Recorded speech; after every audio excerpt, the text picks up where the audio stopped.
Histoire, fiche numéro 5. Nous voici dans le 4e volet sur une série de 15 vidéos de l'histoire de l'Israël et la Palestine, aujourd'hui le mandat britannique de 1920 à 1948. Comme toujours, je vous présente le tableau qui vous montre où nous en sommes par rapport à cette série de vidéos dont je vous ai parlé. N'oubliez pas de faire une petite pause et de regarder l'encadré qui se trouve sur la droite de l'écran afin d'obtenir quelques informations supplémentaires. Le mandat britannique en Palestine de 1920 à 1948 revêt une importance cruciale dans l'histoire de la région, marquée par des événements et des tensions significatives entre les communautés juives et arabes. Contexte historique pré-mandat britannique. En 1917, Lord Balfour, alors ministre britannique des Affaires étrangères, publie la célèbre déclaration de Balfour, soutenant l'établissement d'un foyer national juif en Palestine. À la fin de la Première Guerre mondiale,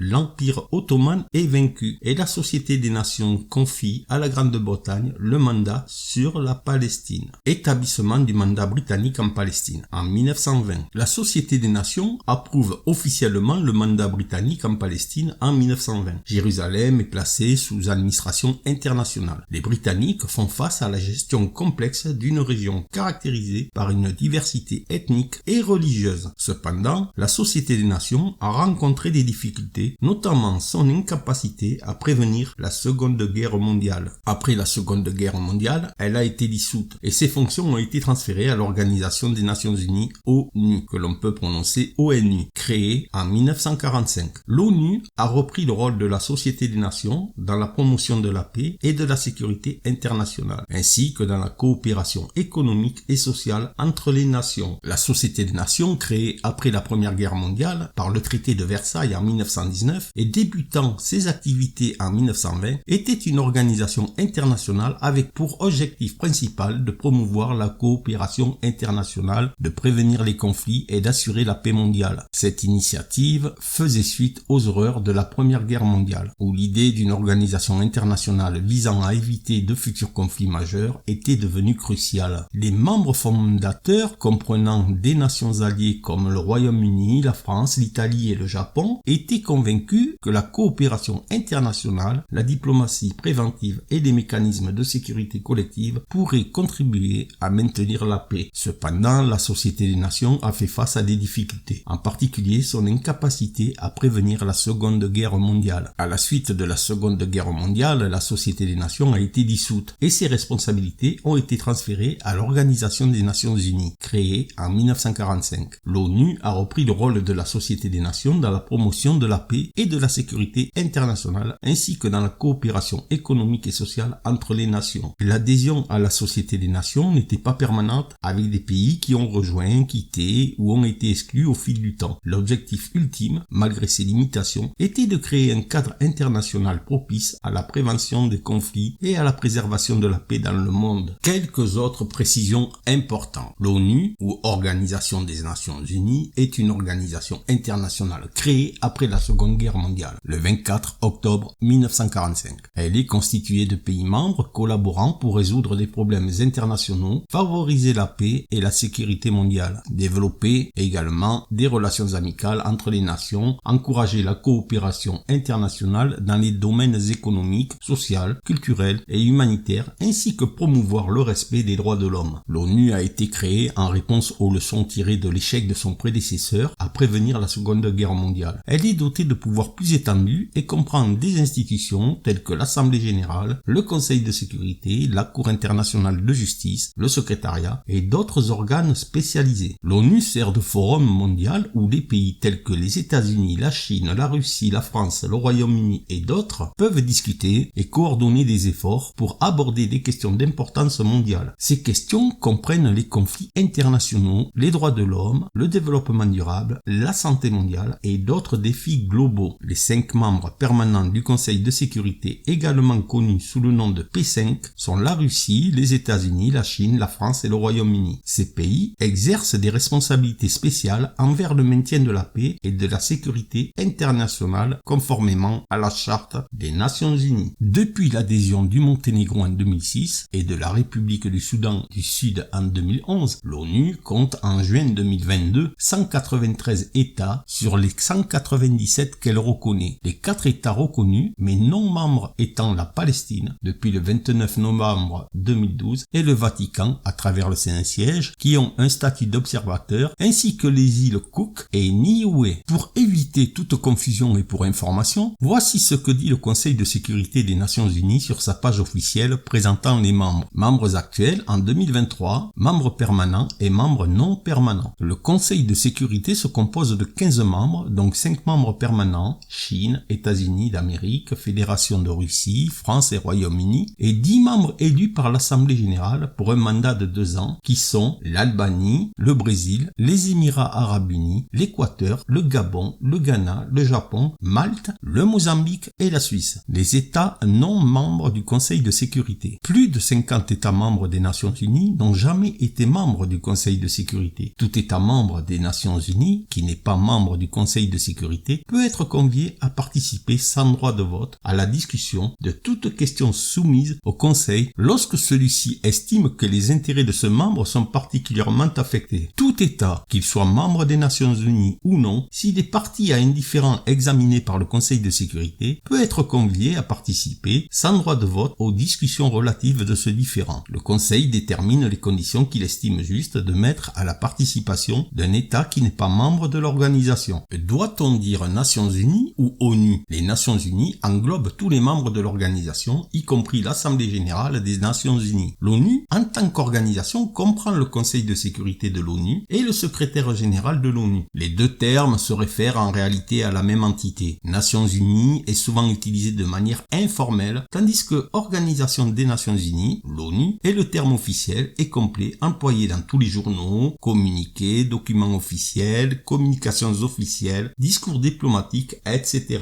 Les événements précédents augmentent les tensions entre les communautés juives et arabes. Tout d'abord, l'immigration juive et les revendications territoriales. L'afflux d'immigrants juifs en Palestine intensifie les tensions, les Arabes palestiniens s'opposent aux revendications territoriales croissantes des Juifs. Également la révolte arabe de 1936 à 1939. Les Arabes palestiniens se soulèvent contre le mandat britannique et l'immigration juive. Les Britanniques répriment la révolte avec force. La limitation de l'immigration juive. En réponse aux tensions, les Britanniques limitent l'immigration juive en Palestine, provoquant des réactions au sein de la communauté juive. Cela provoque des conséquences démographiques et religieuses. La croissance démographique. La population juive en Palestine augmente considérablement en raison de l'immigration. Les Arabes palestiniens expriment des inquiétudes quant à la préservation de leur majorité démographique et la coexistence religieuse. Jérusalem demeure un point de friction majeur en raison de son importance religieuse pour les 3 grandes religions monothéistes. Le traité de partage en 1947, ce que l'on appelle le plan de partage de l'ONU. Ce sont les Nations Unies qui proposent un plan de partage de la Palestine à un État juif et un État arabe. Les Juifs acceptent, mais les Arabes rejettent le plan, le considérant comme favorable injustement aux Juifs. Déclaration d'indépendance en 1948. Le 14 mai 1948, David Ben Gourion proclame l'indépendance de l'État d'Israël. Les pays arabes voisins envahissent immédiatement Israël. Il s'agissait de l'Égypte, la Syrie, la Jordanie, l'Irak et le Liban. Quelques informations. David Ben Gourion, de son nom complet David Ben Gurion, était un homme d'État israélien et l'une des figures clés dans la création de l'État d'Israël. Né le 16 octobre 1886 en Pologne, alors partie de l'Empire russe, il est décédé le 1er décembre 1973. Ben Gurion a joué un rôle majeur dans la direction du mouvement sioniste et a été le chef de l'agence juive, l'organe exécutif du mouvement sioniste, avant de devenir le premier ministre d'Israël. Il a proclamé l'indépendance d'Israël le 14 mai 1948 et a été le premier ministre du pays de 1948 à 1953 et de 1955 à 1963. Il a également occupé le poste de ministre de la Défense pendant de nombreuses années et a dirigé Israël pendant des périodes cruciales, y compris la guerre d'indépendance d'Israël en 1948. Ben Gourion est souvent considéré comme l'une des figures les plus importantes de l'histoire d'Israël, jouant un rôle déterminant dans la fondation et la consolidation de l'État d'Israël. D'autres précisions à propos des 3 grandes religions monothéistes, qui sont tout d'abord le judaïsme. Le judaïsme est la religion du peuple juif qui trouve ses racines dans les enseignements et les écrits sacrés contenus dans la Torah. Il s'agit de la plus ancienne des 3 religions monothéistes. Le christianisme, quant à lui, repose sur les enseignements de Jésus-Christ, notamment tels qu'ils sont consignés dans la Bible, comprenant l'Ancien et le Nouveau Testament. Les chrétiens croient en la Trinité, c'est-à-dire en un Dieu en 3 manifestations, le Père, le Fils et le Saint-Esprit. Enfin, l'islam repose sur les enseignements du prophète Mahomet, tels qu'ils sont révélés dans le Coran, le livre sacré de l'islam. Les musulmans croient en un Dieu unique, Allah en arabe. Ils considèrent Mahomet comme son dernier prophète. Ces 3 religions partagent une croyance fondamentale en un Dieu unique et transcendant, et elles ont des liens historiques et théologiques étroits. Cependant, elles diffèrent dans leurs interprétations de la nature de Dieu, de la manière de le vénérer et dans certains aspects doctrinaux. Conclusion du mandat britannique. Retrait britannique. Les Britanniques se retirent de la Palestine en mai 1948. La guerre israélo-arabe éclate entre Israël et les États arabes voisins. Ce retrait marque le début d'un conflit prolongé entre Israël et les pays arabes environnants. En résumé, le mandat britannique en Palestine 1920-1948 a jeté les bases du conflit israélo-arabe avec des tensions croissantes entre les communautés juives et arabes, marquées par des événements clés tels que l'immigration juive, la révolte arabe et le plan de partage de l'ONU. Ce contexte a directement influencé les développements ultérieurs dans la région. Lorsque je mentionne les développements ultérieurs dans la région, dans le contexte du mandat britannique en Palestine, je fais référence aux événements et aux circonstances qui ont suivi cette période et qui ont eu un impact significatif sur l'évolution politique, sociale et géopolitique de la région. Voici quelques-uns de ces développements. La déclaration d'indépendance d'Israël en 1948. La proclamation de l'indépendance d'Israël en 1948 a marqué la création d'un État juif indépendant en réponse au retrait britannique et à l'échec du plan de partage de l'ONU. La guerre israélo-arabe de 1948 à 1949. Les pays arabes voisins ont envahi Israël immédiatement après la déclaration d'indépendance, déclenchant une guerre qui a remodelé la carte politique de la région. Il y a eu aussi les déplacements de population. La guerre de 1948-1949 a entraîné d'importants déplacements de population avec des réfugiés juifs et arabes cherchant refuge dans différents pays. Les conflits successifs. Les hostilités entre Israël et ses voisins arabes ont persisté, conduisant à plusieurs guerres et conflits au cours des décennies suivantes, notamment la guerre de Suez en 1956, la guerre des 6 jours en 1967 et la guerre du Kippour 1973. Ce fut la question des réfugiés. La question des réfugiés palestiniens résultant des conflits successifs est devenue une question centrale, alimentant les tensions régionales. Négociation de paix. Des efforts ont été entrepris pour parvenir à des accords de paix entre Israël et ses voisins, avec des négociations notables comme les accords d'Oslo dans les années 1990. Évolution des frontières. Les frontières de la région ont été redessinées à plusieurs reprises à la suite des accords de paix, des guerres et des négociations diplomatiques. Tensions persistantes. Les tensions entre les communautés juives et arabes, ainsi que les défis liés à la coexistence et aux revendications territoriales, continuent de façonner la situation actuelle du Moyen-Orient. En somme, le mandat britannique en Palestine a créé un contexte complexe et contesté, jetant les bases d'un conflit qui a perduré au fil des décennies et a profondément influencé les dynamiques régionales. Les développements ultérieurs comprennent la création de l'État d'Israël, les conflits armés, les mouvements de population, les négociations de paix et les tensions persistantes qui caractérisent toujours la région aujourd'hui.